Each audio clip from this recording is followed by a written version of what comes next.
கிறிஸ்துவுக்குள் பிரியமானவர்களே, இந்த நாளிலும் கூட நாம் லெந்து காலத்தின் கடைசி நாட்களிலே நின்று கொண்டிருக்கிறோம்.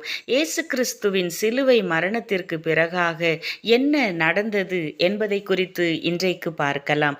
சிலுவைக்கு பிறகு தேவன் மௌனமாக இல்லை. கிறிஸ்து இயேசு மரித்தார்.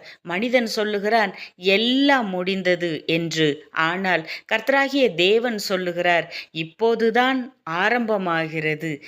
என்னவெல்லாம் சம்பவித்தது? ஒரு 4 காரியங்கள் சிலுவைக்கு பிறகாக சம்பவித்ததை பார்க்கலாம்.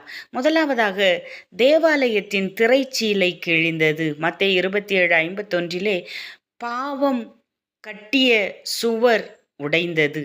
இனி தேவனை அடைய தூரம் இல்லை. இயேசு கிறிஸ்துவின் இரத்தம் மட்டுமே நமக்கு போதும். இரண்டாவதாக பூமி அதிர்ந்தது. கற்கள் உடைந்தன. ஆனால் கேள்வி என்ன தெரியுமா? இயற்கையாகவே அப்படி நடந்தது அன்றைக்கு இயேசு கிறிஸ்து மரித்தபோது. இன்றைக்கு உன்னுடைய இருதயம் சிலுவை பாடுகளை நினைத்து உடைகிறதா? மூன்றாவதாக கல்லறைகள் திறந்தன. மரணம் தோற்று போனது இயேசு கிறிஸ்துவின் முன்பாக.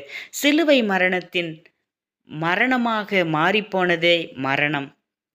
1 கொரிந்தியர் 15:55 இது சொல்லப்பட்டிருக்கிறது. மூன்றாவதாக ஒரு ரோம வீரன் கர்த்தராகிய இயேசு கிறிஸ்துவை ஏற்றுக்கொள்கிறான். எப்படி தெரியுமா? அவரே தேவனுடைய குமாரன் என்று ஏற்றுக்கொள்கிறார். இவர் மெய்யாகவே தேவன் என்று ஏற்றுக்கொள்கிறார். பிரசங்கம் வேண்டாம், சிலுவை மரணம் ஒன்றே போதும் மற்றவர்களை மனம் திரும்பச் செய்ய. மத்தேயு 27:54 அதை பார்க்க முடியும்.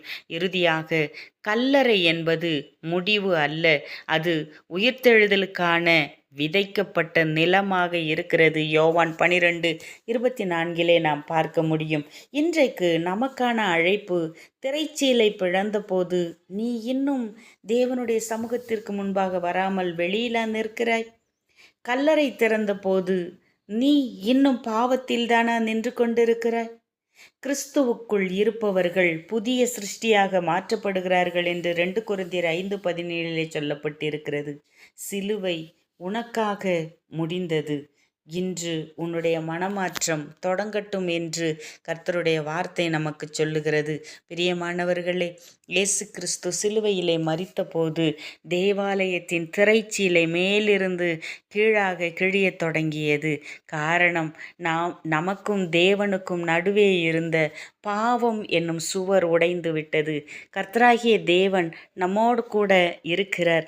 நம்மை நடத்துவதற்கு அவருக்கு முன்பாக